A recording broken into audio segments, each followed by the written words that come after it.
Well, I think there's a dangerous situation setting up next week based on the new data that I'm seeing here, and this looks pretty wild. March looks like it's going to start with a bang or roar in like a lion, so to speak.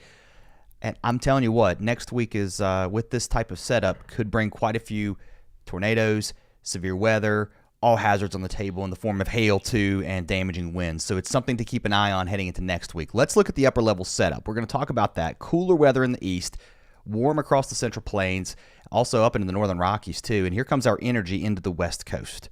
Okay, there's really two pieces of energy that are going to form this storm. The first is going to be this upper low that's going to bring some heavy rain and snow into California. That's going to be heading into the weekend, and there could be quite a bit of snow too, especially into the mountains. Our second piece of energy looks subtle, but it's up here. Okay, so you've got a weak trough swinging through the western mountains here of Canada and the prairies and this upper low.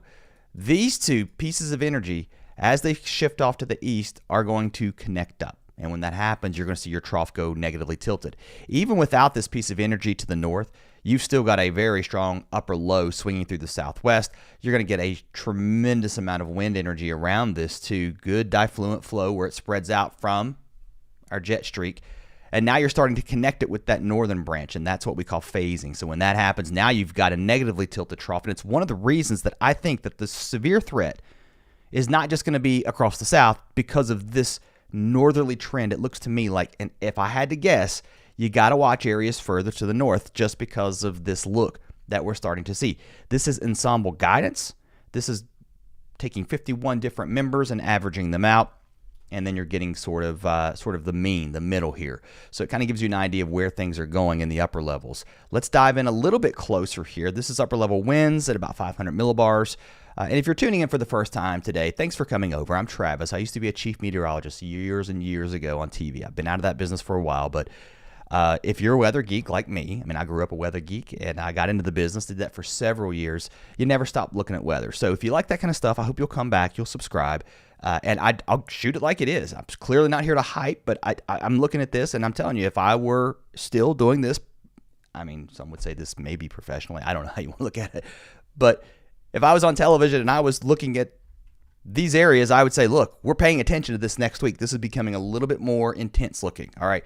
So now you've got this trough swinging through this upper low really across the Central Plains. Look at this jet streak that's swinging around the bottom of that. That thing is really digging here in the mid levels. And now, again, on the front right side of that, this is just textbook severe weather. I'm thinking back to my days at Mississippi State when we're looking at these upper level charts. You're looking at severe weather dynamics. This is it, right? You see this and go, yeah, this was on the exam. This is textbook stuff.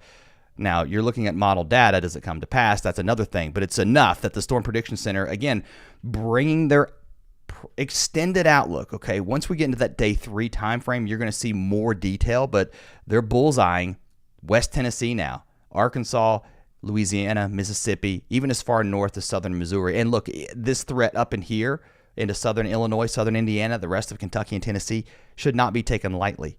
The fact that we're looking at this at day 5 is absolutely incredibly impressive in my opinion. And day 6, this thing's going to move east. So you can imagine areas in between would likely be affected too in my mind. It may be nighttime when these storms are moving through. Still too early to time that out, but it needs to be watched. Here's where we are right now. I'm going to walk you through the rest of the week. We're going to look at the country. We've got this Clipper system moving through the northeast. That's going to bring some rain and some snow first through the day today across parts of Michigan, especially into southern Ontario. That's where the heavy snow will be with this one. Down towards Montreal, Hamilton, back toward Windsor, Detroit. Looks like all rain here. You might go to snow on the back end, snow further to the north.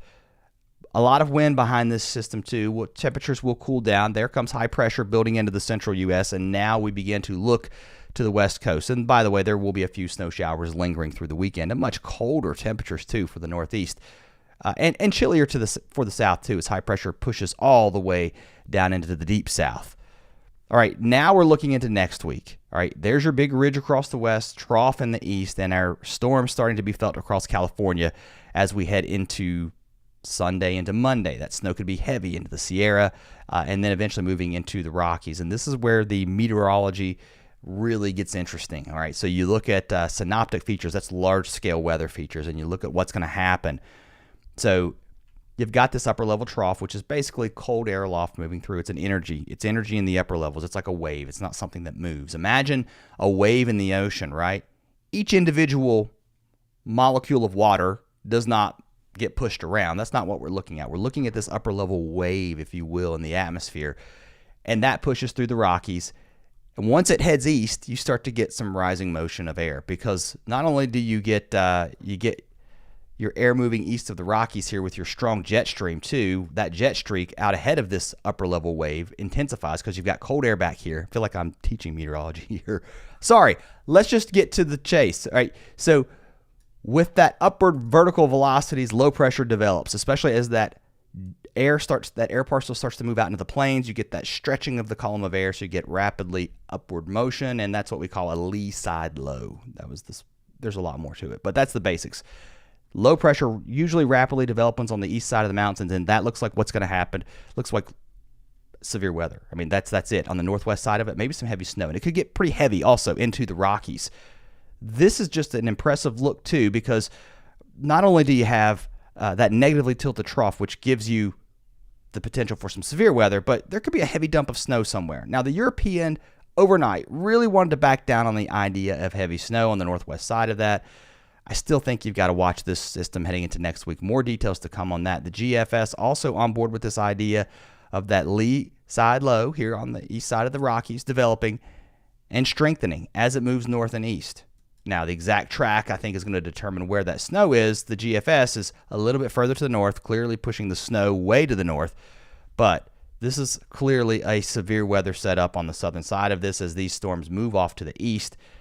And that is a 978 millibar low as it occludes and gets stacked. So it's going to weaken and sort of fall in on itself some, but it's going to stop the strengthening, at least if you believe this model.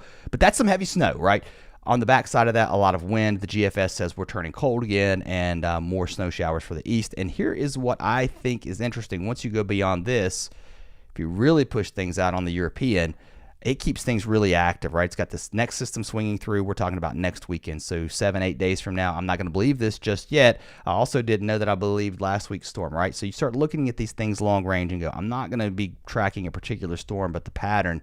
And the pattern almost wants to repeat itself as we head into the following week with more storms. Where are they going to be? How strong will they be? I think all those details have to get ironed out. But here's your snow potential over the next 24 to 48 hours, really through the weekend across Canada. That's where the heaviest snow will be. Also into the northeast parts of Maine, New York, Vermont, New Hampshire, and across the west as our storm moves in. By the way, let's start here. We'll zoom in a little bit closer. We've got one upper low here that's moving into Southern California. Now we're going to work our way east. But your big trough swings into the west here. Heavy rain, heavy snow into Northern California. Also into Oregon, we're going to get some snow. And you can see that low spinning here, that upper low in the mid-levels of the atmosphere through the Rockies, creating quite a bit of snow across the northern Rockies too. And then it pushes east. That energy does, and there goes surface low pressure. It starts to develop rapidly. I mean, look right here. You go from 1,000 millibars, really arguably right about 1,000 millibars across West Kansas. And over 6 hours, you go from 1,000 millibars to 993, dropping to 988, now 990-ish, 980s, and then it goes down to the 970s. So rapidly deepening low pressure. There's the snow across the west. Let's move toward the east a little bit. We'll continue to track this out. And by the way, across the Central Plains, Northern Plains, Southern Plains, looking beautiful. Also across the Rockies through Saturday with some sunshine, dry, high pressure. Also across the south. Into the Mississippi River Valley, all the way into the Great Lakes. Looking pretty nice here once we get rid of that clipper system. A little cool, though, the further north and east you go. But there comes some showers heading into Monday. That's not our big storm. That will hold off until, I think, at least until Tuesday. And as low pressure develops here, now you start to look here for your severe weather, maybe even as far north as Missouri and Illinois. And there comes surface low pressure moving to the north and east. On the northern side of that, a lot of wind and some cold weather. This is where you're going to see the snow, I think. And on the southern side, just a tremendous amount of warmth moving north. These are your temperatures through today. Really nice and warm, toasty in some cases in the upper 70s and low 80s across Texas. Temperatures get knocked back, especially across Wisconsin, up into Minnesota, back into the teens for highs on Saturday, and into Michigan too. Some cold weather really pushes through the Midwest, down into parts of the Mid-Atlantic. And then we start to warm up ahead of the next system across Kansas, Texas, even into Nebraska, Iowa. Numbers start to get pushed really warm out ahead of the low on Tuesday.